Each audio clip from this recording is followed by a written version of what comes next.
Bonjour tout le monde.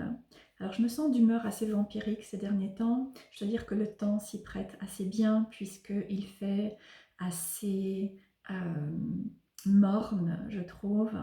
Il fait nuageux, il fait un peu brumeux, il fait pluvieux également.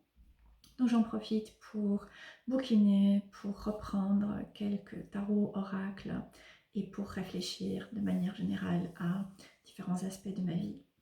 Et aujourd'hui, j'ai eu envie de vous parler de l'oracle Earth and Bone de Syrian Shadow. Je vous l'ai fait découvrir lorsque je l'ai acheté. Si je ne me trompe pas, c'était vers le mois de novembre de l'année dernière. Et donc j'ai eu un peu de temps pour me permettre de l'utiliser, de le découvrir et me faire une première opinion par rapport à sa personnalité et la manière dont j'aime l'utiliser dans mes tirages personnels, mais également dans des tirages avec les clients. Donc il s'agit de l'oracle Earth and Bone. J'ai ici une version qui est française, donc une traduction de l'oracle, mais le titre est le même que dans la version originale. L'auteur est Syrian Shadow. L'oracle a été publié aux éditions Intuitive et Très Daniel, donc il est accompagné de cette magnifique boîte. Nous sommes maintenant habitués à des boîtes de bonne qualité, bien solides, et l'oracle a ce ton très turquoise que l'on retrouve au niveau de la boîte, au niveau du livret, au niveau également des cartes. Je dois dire que le turquoise n'est pas nécessairement ma couleur préférée, ce n'est pas une couleur que j'apprécie et que j'ai tendance à utiliser ou avoir autour de moi. Mais j'adore cet oracle et donc je suis prête à passer au-dessus de cela.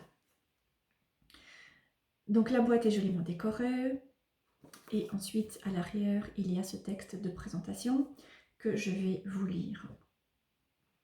Envoûtante et mystérieuse, les 42 cartes de ce séduisant oracle vous entraînent dans un véritable voyage de transformation. En mettant l'accent sur la dualité de l'existence, les sombres illustrations de crâne s'associent aux éléments plus lumineux de la nature, évoquant ainsi le passage des saisons, le cycle de la vie et les changements qui s'annoncent. Servez-vous de ces cartes et des messages qu'elles vous livrent afin de découvrir la racine profonde de vos problèmes, vous connecter à vos guides, atteindre la sérénité et vous élever spirituellement. Donc à l'intérieur, cette couleur turquoise que l'on retrouve également au niveau de la tranche avec un aspect lumineux. Voilà. Ça ne me plaît pas nécessairement, mais comme je le disais, je suis prête à passer outre. L'oracle est accompagné d'un livret comme celui-ci qui est de bonne taille. Il compte 109 pages et donc l'entièreté du livret est consacrée à l'oracle puisqu'il s'agit uniquement de la traduction française. Donc l'oracle a été publié en 2024, encore une fois aux éditions Rockpool et Intuitive. Et en fait, il y a une première version qui a été directement créée et publiée par l'auteur. Et ensuite, il s'est tourné vers ces maisons d'édition pour rendre l'oracle beaucoup plus accessible. Et il y a eu pas mal de modifications. Ce qui fait que la première version a été complètement changée. Je dois dire que personnellement, je préfère la première version, mais malheureusement, il n'y a que celle-ci qui est disponible. Alors, il y a une première introduction de 4 pages et demie dans laquelle l'auteur nous explique son intention derrière l'oracle. Ensuite, une section sur comment utiliser les cartes et comment nettoyer également cet oracle. Et quelques tirages à une carte, à 2 cartes et à 3 cartes. Et ensuite, pour chaque carte, il y a environ 2 pages de texte. Tout d'abord, la reproduction en couleur de la carte, le nom de la carte, les mots-clés, un texte d'explication et ensuite quelques affirmations que vous pouvez choisir d'intégrer dans votre travail avec les cartes. Ok, alors maintenant, au niveau des cartes elles-mêmes, je vous montre le dos que je trouve assez beau. Les cartes sont mates, légèrement luisantes.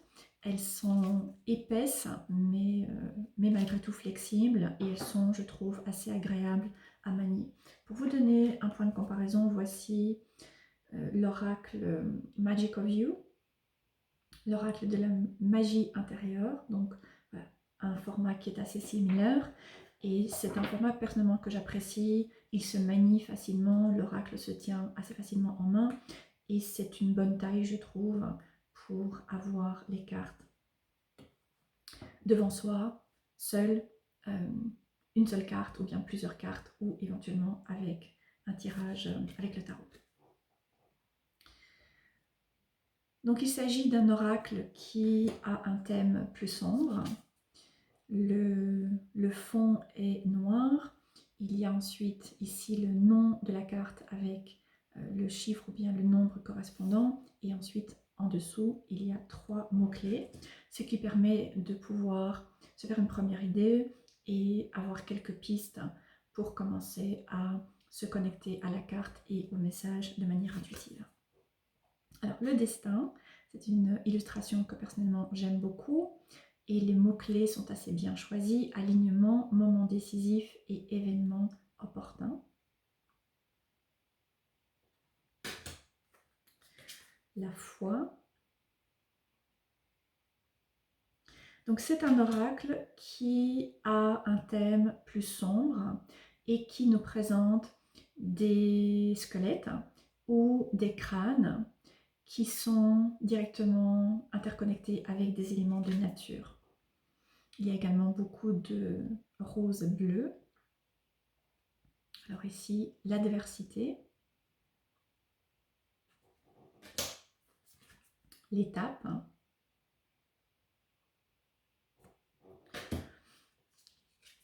et donc l'oracle nous présente cette dualité de la nature avec ses aspects de transformation, ses aspects de mort, de décomposition et ensuite de passage à une renaissance et à une nouvelle vie. Et il propose un bel équilibre entre des énergies plus lumineuses et des énergies beaucoup plus sombres. Donc c'est un oracle qui a un bel équilibre et je trouve qu'il a une énergie qui est très haut et très terre. Il y a ce mariage entre l'élément eau et l'élément terre, entre les émotions, la connexion avec les émotions, la connexion avec des blessures qui sont réprimées dans l'inconscient et la connexion à la spiritualité également. Et ensuite, d'un autre côté, le processus de guérison, le processus de transformation qui nécessite du temps, qui nécessite une certaine discipline et une confrontation en fait à la réalité des choses, la réalité de notre passé, de notre vécu. Donc vraiment cette énergie très haut et très terre qui est magnifiquement bien intégrée à l'oracle. Je trouve que tous les thèmes sont aussi très bien choisis au niveau des titres qui ont été choisis pour les cartes, mais également des illustrations qui ont été sélectionnées. Je vous montre le portail. Et l'oracle est assez... Les illustrations, je veux dire, sont assez... simple n'est peut-être pas le meilleur terme, mais il y a assez peu de choses qui se passent. Par exemple, ici, pour le portail, eh bien, il y a cette porte qui est entourée de racines.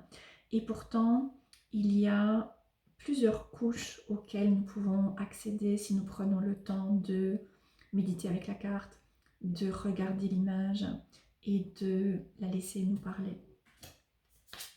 Ici, la prospérité.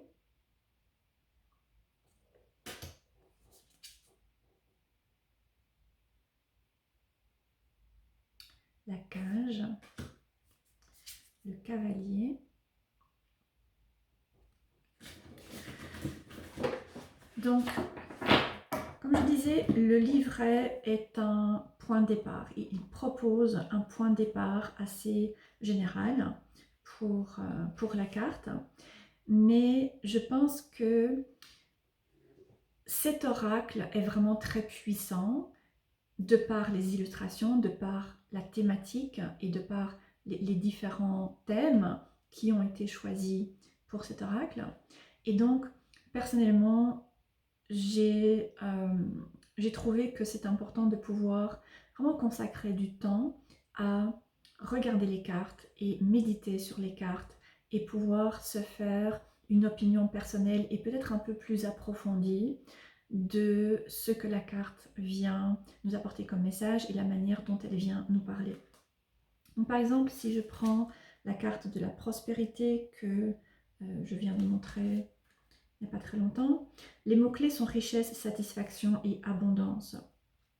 Au niveau du texte, la recherche de bonheur vous permet d'exprimer l'abondance, la prospérité s'offre à vous, tout l'amour de l'univers s'aligne sur les objectifs de votre âme. Partagez ce que vous aimez, tout ce que vous désirez est déjà là, ne vous inquiétez pas, concentrez-vous sur l'amour et la joie d'apprendre ce qui vous fait grandir.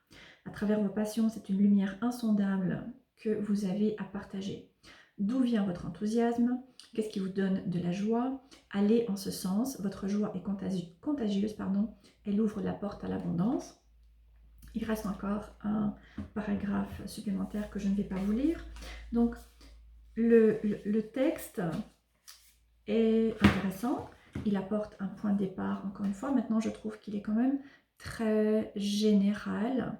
Et encore une fois, il s'agit d'un problème de traduction parce que j'ai été un peu déçue en fait du livret, alors que d'après ce que j'avais vu, il s'agissait vraiment d'un oracle qui m'avait semblé de prime abord vraiment très intéressant et vraiment très riche. Et ensuite, lorsque j'ai lu les différents messages qui sont repris pour chacune des cartes, j'ai vraiment été déçue de retrouver certaines notions un peu clichés par rapport à ce que l'on peut trouver dans la communauté New Age. Et donc je suis allée faire quelques recherches sur internet pour reprendre l'édition originale en anglais et je me suis rendu compte qu'il y a eu pas mal de liberté au niveau de la traduction. La traduction n'est pas nécessairement très fidèle au texte original et c'est en fait au niveau de la traduction qu'il y a ces aspects beaucoup plus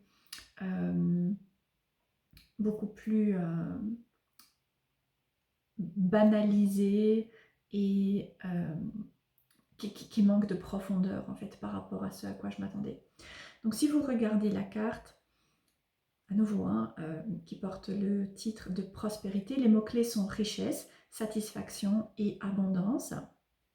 Donc il y a toujours ce fond noir, ensuite ce personnage qui est représenté avec 3 crânes et beaucoup de tons jaune, ocre, doré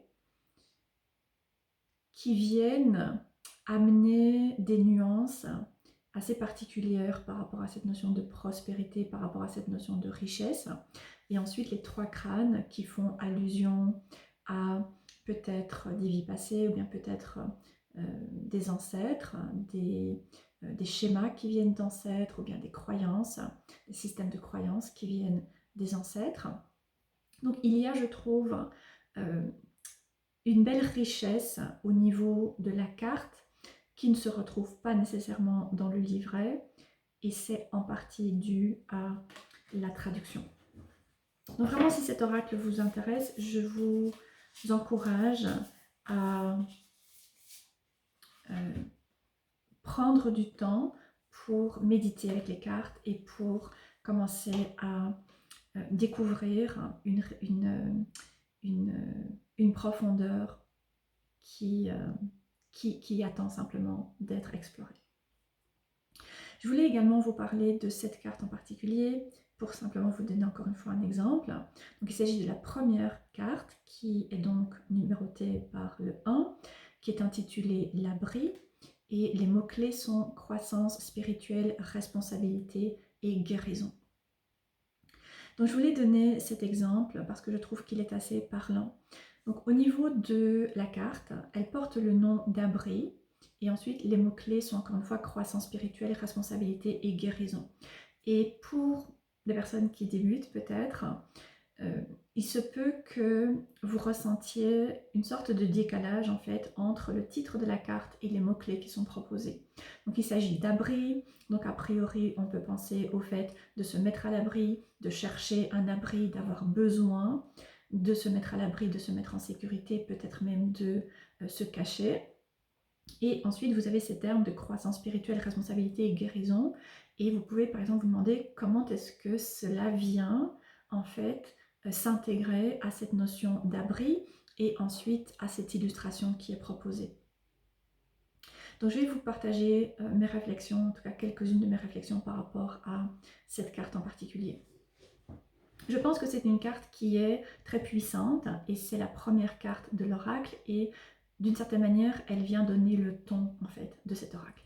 Donc il s'agit d'un oracle très clairement pour réaliser ce qu'on appelle le travail sur les ombres, pour aller travailler à des blessures et des schémas et des croyances qui sont réprimées dans l'inconscient, donc auxquelles nous n'avons pas nécessairement accès de prime abord, pour nous permettre de comprendre la manière dont elles peuvent nous affecter, nous limiter, ou bien nous amener à parfois vivre certaines situations et parfois aussi répéter certaines situations dans notre vie, dans différents domaines de notre vie. Donc cet oracle est vraiment idéal pour aller travailler sur les ombres et pour réaliser ce processus d'exploration, d'introspection, de conscientisation des blessures et ensuite de guérison, de libération et d'intégration. Maintenant, au niveau de cette carte en particulier, donc il y a cette notion d'abri encore une fois, mais personnellement, je la comprends dans le sens d'espace sacré et d'espace de sécurité qui est nécessaire pour nous permettre de réaliser un réel travail, encore une fois, d'introspection et de guérison. C'est nécessaire de pouvoir se placer dans un espace qui est sécurisant, donc un abri, pour pouvoir aller revisiter certaines situations, certaines blessures, certains traumas de notre passé et réaliser ce travail de guérison et d'intégration. Donc cet oracle est vraiment idéal pour réaliser ce travail, mais il nous permet de le faire d'une manière qui est très ancrée, avec cette connexion avec les crânes et avec la nature également. C'est-à-dire qu'il y a à nouveau ce mariage entre l'élément eau et l'élément terre, entre le travail d'introspection et de mise en lumière de nos blessures ou bien de schémas inconscients et de transformation et de guérison. Donc cet oracle nous aide finalement à pouvoir approcher ce processus de travail sur les ombres pour permettre une guérison avec responsabilité, qui est d'ailleurs un des termes, un des mots-clés qui est choisi pour cette carte, avec responsabilité, avec conscience et avec patience. Et c'est vraiment quelque chose qui est essentiel à ce travail sur les ombres. Parce qu'aujourd'hui, c'est quelque chose dont on parle beaucoup, c'est quelque chose qui est d'une certaine manière un peu banalisé dans des oracles, dans des livres, également sur différents sites ou bien même dans des vidéos sur YouTube. Alors que c'est un travail qui est extrêmement difficile. J'ai personnellement réalisé un travail sur mes ombres de manière très approfondie ces dernières années et je peux vous assurer que c'est un processus qui vous amène à être complètement ouvert à l'intérieur, à vous retrouver par terre et à vous sentir profondément vulnérable par rapport à ce qui est mis en lumière. Donc c'est un travail qui est en réalité extrêmement difficile, qui ne se fait pas n'importe quand, qui ne se fait pas n'importe comment. Et cet oracle vient proposer un ancrage Earth and Bone qui permet d'accompagner ce travail. Et cette première carte d'abri vient montrer l'importance, encore une fois, de pouvoir se mettre dans les bonnes conditions. C'est-à-dire qu'avant toute chose, pour pouvoir démarrer un travail un processus de travail sur les ombres, eh bien nous avons besoin de pouvoir nous placer dans un espace de sécurité. Ça n'est pas lorsque nous sommes blessés, lorsque nous sommes en stress, lorsque nous sommes complètement paniqués parce que nous venons de perdre notre emploi ou nous venons de vivre une relation qui était particulièrement toxique et nous sommes peut-être encore dans cette situation, ou bien nous venons tout juste de nous en séparer, ou bien lorsque nous vivons une crise financière, ce n'est pas à ce moment que c'est judicieux de réaliser un travail sur les ombres. Nous avons besoin de pouvoir nous poser, pouvoir soit créer ou bien nous placer dans cet espace de sécurité pour pouvoir ensuite réaliser le processus. Donc voilà, je pense que c'est un oracle qui est absolument fabuleux, qui est absolument magnifique, je l'adore, qui est très puissant également et qui nous demande d'aborder ce travail sur les ombres d'une manière qui est ancrée et encore une fois avec responsabilité, avec conscience et avec une certaine connaissance également, une certaine compréhension de ce processus. Et ensuite il y a plusieurs cartes que j'ai retirées, par exemple ici le sorcier, le voyageur, le sage. Voilà, il y en a d'autres. Donc il y a ces personnages assez anciens et ces personnages qui sont également ancrés dans leur propre pouvoir, qui sont là pour nous accompagner à réaliser ce travail et vers qui nous allons pouvoir nous tourner. Et les différents personnages qui ont été choisis, je trouve, ont été choisis d'une manière là aussi très judicieuse, avec certainement beaucoup d'intention, et il y a beaucoup à aller creuser et découvrir par rapport à ces personnages. Et ensuite, il y a des animaux guides, comme ici le vautour.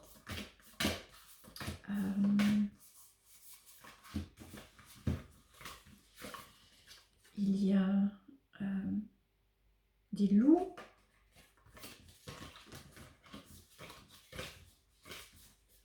Il y a un lion. Donc voilà, plusieurs animaux qui sont aussi des animaux qui, je pense, ont été choisis avec beaucoup d'intention et qui viennent magnifiquement accompagner, encore une fois, ce travail personnel très puissant et extrêmement difficile, mais aussi extrêmement transformateur, en étant accompagné et soutenu.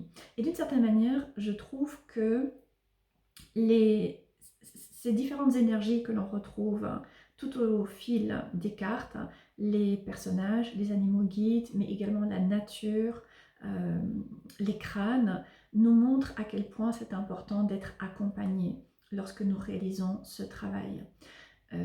Accompagné par non seulement certains guides, mais également par un ou une guide physique avec qui nous allons choisir de travailler, parce que aller explorer nos ombres, par définition, c'est extrêmement difficile de le faire par soi-même, puisque c'est aller contacter des aspects de nous qui sont dans l'ombre, c'est-à-dire qui échappent à notre conscience, et qu'il est donc très difficile de pouvoir aller rechercher et mettre en lumière.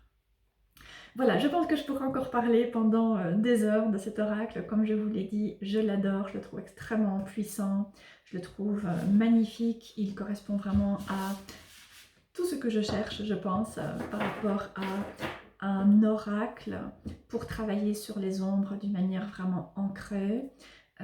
Pour les personnes qui démarrent peut-être cette approche, qui découvrent peut-être cette approche, ou qui souhaitent réaliser un profond et puissant travail en étant accompagné par une structure, par une sorte d'ossature.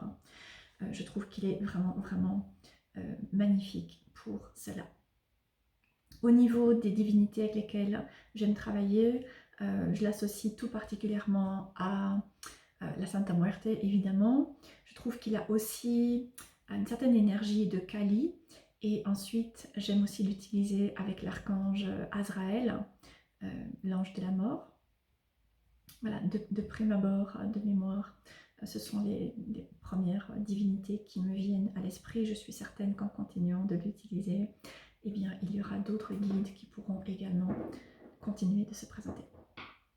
Voilà, ce sont mes réflexions par rapport à cet oracle Earth and Bone de Syrian Shadow. Et pour les personnes qui sont intéressées, qui souhaitent explorer cet oracle en particulier, vraiment de manière approfondie, ou bien qui souhaitent réaliser un travail sur les ombres à partir du tarot ou bien à partir d'un oracle, celui-ci ou un autre, je vous invite à consulter mon site qui est repris en dessous de la vidéo. Je propose des ateliers et je propose également un pack de mentorat pour vraiment aller plus loin. Je vous remercie de m'avoir suivi dans cette vidéo. N'hésitez pas à laisser des commentaires, n'hésitez pas à liker, partager, faire vivre ma chaîne pour qu'elle puisse continuer à avancer et grandir. D'avance, je vous remercie et je vous retrouverai à l'occasion d'une prochaine vidéo.